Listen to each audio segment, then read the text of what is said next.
My name is David Bodway. I'm a crane operator here at the Gordie Howe International Bridge project. The crane we use on the bridge deck is a Manitowoc MLC 300 set up in VPC Max. It is a 300 US ton crane. A typical day as a crane operator here on this project, we come in the morning, we have a morning toolbox safety talk. We'll get all our PPE on and then we'll head out into the field. In order to get up to the crane on the bridge deck, there's two options. You can take the elevator up and it'll drop you off at the bridge deck, or you can take the scaffold stairs, which you'd be climbing 130 feet. So I recommend taking the elevator. This ML300's entire focus is building the Canadian main span, which is going out over the water. It consists of 27 segments until we meet in the middle with the US side. Each segment is comprised of steel, precast, rebar, and concrete. We start by erecting all the steel. The pieces can range anywhere from 5,000 pounds to 140,000 pounds. After that, we install the 12 precast panels for that segment. The small panels weigh roughly 40,000 pounds and the big panels are around 80,000 pounds. Then all the panels get stitched together with rebar, post-tension cables, and concrete. And once the concrete cures to a certain strength, then we can go ahead and move the crane out onto the next section. The crane that's on the bridge deck is a mobile crawler crane and is different from the tower in the fact that it can move around. The tower crane is anchored into the ground and it remains in the same position until the completion of the bridge. And its main focus is building the pylon. So this crane is in a unique situation, being 130 feet in the air, sitting on top of the bridge deck and sitting on a 3-degree slope. The crane has specifically engineered mats that it sits on. The mats weigh 80,000 pounds a piece. There's 2 sets of them, so essentially we have to leapfrog the mats every time we go to move. So as soon as the concrete gets to strength, we're then allowed to move the mat behind us, ahead of us, and then we can crawl forward onto the next segment, and we can just keep repeating the process.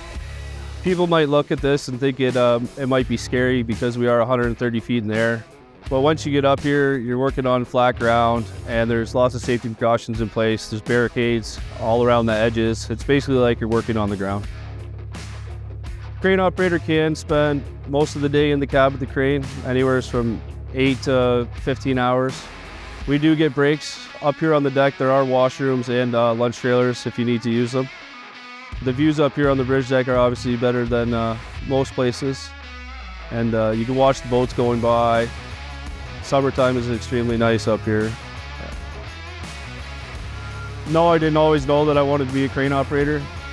I got a job opportunity when I was 18 to go start building wind turbines. It was there that I started working with cranes every day. And that's what really piqued my interest. So I got signed up with International Union of Operating Engineers, Local 793. There I did a 3-year apprenticeship, so 6,000 hours and 12 weeks of school. After that, I wrote a journeyman exam to become a crane operator. Since I've been on this project, I have had the opportunity to run multiple pieces of equipment here, and I also got the chance to do my tower crane apprenticeship.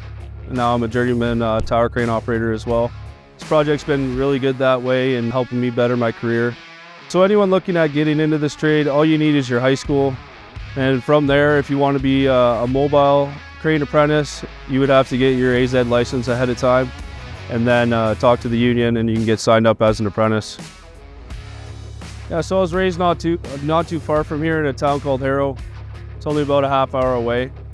And I spent a lot of years working on the road, so to be able to work on a project of this magnitude right close to home, it's pretty amazing.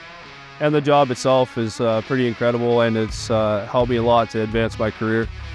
Right now, from my backyard out in Essex County, there's a clearing in the trees, and I can see the 2 towers. It's going to be pretty awesome for my kids to grow up and be able to see that from our own backyard and know that it was something that their dad had a hand in building.